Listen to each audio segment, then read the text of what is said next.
Hello students, welcome to the English classes for classes 11th. I am Mrs. Sangeeta Saxena and we will be going on further today with the explanation of the address. So first let us recap what we did in the past turn. In the last class we did till the part where the author goes to visit Mrs. Dawling's house for the second time and she wasn't there. So she sits and waits for her in her drawing room, and there she kinds of feels awkward and kind is oppressed in that awkward kind of atmosphere. So let's go forward now.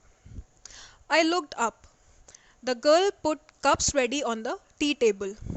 She had a broad back, just like her mother. She poured tea from a white pot.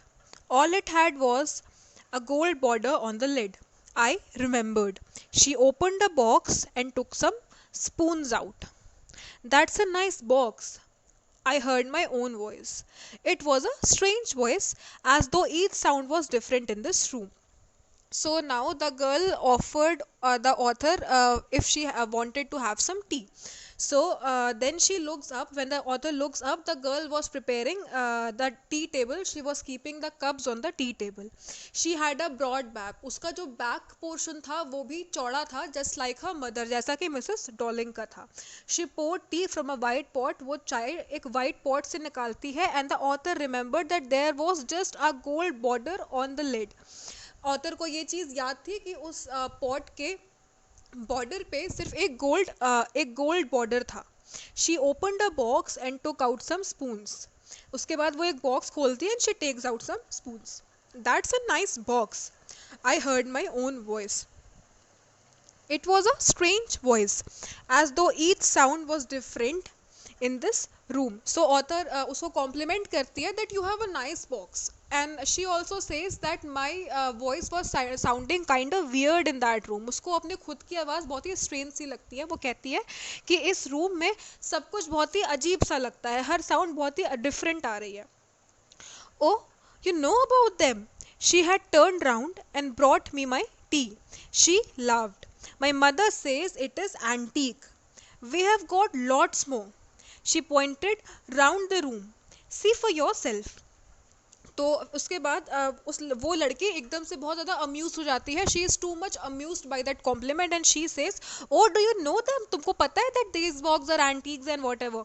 So she had turn round and brought me my tea. तो वो मुड़ करके she bought the author her tea and she laughed. My mother says it is antique. Then she says that my mother tells me that these are all antique pieces.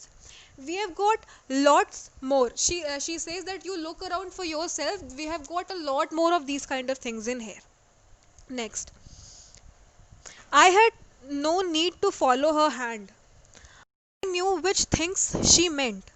I just looked at the still life over the tea table. As a child, I had always fancied the apple on the pewter plate. So I had no need to follow her hand. औरत कहती है मुझे कोई ज़रूरत नहीं थी उसके हाथ को फॉलो करने की, क्योंकि I always knew what she meant. She always knew the things that she meant. She always had known the things that she was making her to look at. I just looked at the still life over the tea table. वो कहती है मैं सीधा tea table की तरफ बहुत ही आराम से देखती रही. As a child I had always fancied the apple on the pewter plate. तो वो कहती है कि जब बच्ची थी तो कांसे की प्लेट, प्यूटर प्लेट इस कांसे की प्लेट को मेरे को हमेशा उस पे एप्पल्स पसंद थे. आई ऑलवेज फैंसीड दीज. फैंसीड का मतलब कि उसको बहुत ही ज़्यादा कोई चीज़ अच्छी लगती थी. सो शी सेज कि when I was a kid I always fancied that apples on the pewter plate. Pewter is कांसा. So next, we use it for everything, she said. Once we even ate off the plates hanging there on the wall. I wanted to so much, but it wasn't anything special. तो वो लड़की कहती है that we use it for everything, कि हम क्या कहते हैं इन प्लेट्स को हर चीज़ के लिए यूज़ करते हैं. Once we even ate off the plates hanging there on the wall. So जो वॉल पे कुछ प्लेट्स टंगी हुई थी that the author mentioned when she was entering the house. So वो कहती है हमने तो इन प्लेट्स में भी खाना खाया है और मैं ये बहुत करना चाहती थी, लेकिन जब मैंने ये करा there was nothing special in that, nothing new in that. कहती है it was just the usual, जैसे हम नॉर्मल प्लेट्स में खाना खाते हैं वो एकदम वैसा ही लगा हमको, उसमें कुछ स्पेशल नहीं था. I had found the burn mark on the table cloth.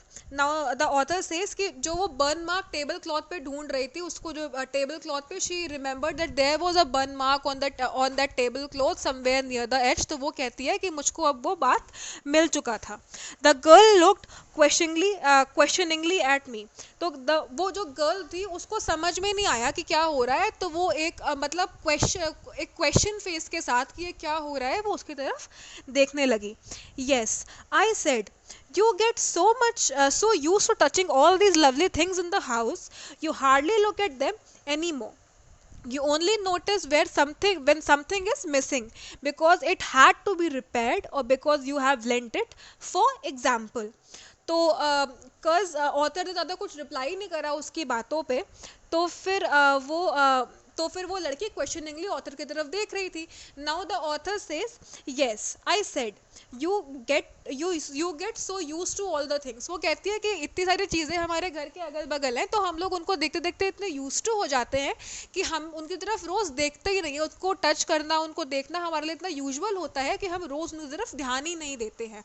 बस हमको तब पता चलता है कि कोई चीज़ मिसिंग है जबकि वो रिपेयर होने के लिए गई हो या फिर हमने किसी को लेंट करी हो, यानी कि किसी को उधार में दी हो या रखने के लिए दी हो.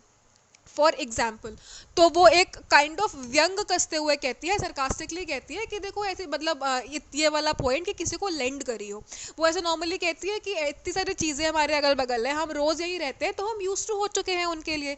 तो हम लोग को एक डिफरेंस तभी लगता है उन चीज़ों से जब वो चीज़ें कहीं पे मिसिंग हो. वो चीज़ें अगर वो मिसिंग हो, इन केस वो रिपेयरिंग के लिए गई हो, सही होने गई हो, या फिर आपने वो चीज़ें किसी को दे दी हो. ये इसने दे दी वो वाला पार्ट काफ़ी ज़्यादा व्यंग के साथ बोला.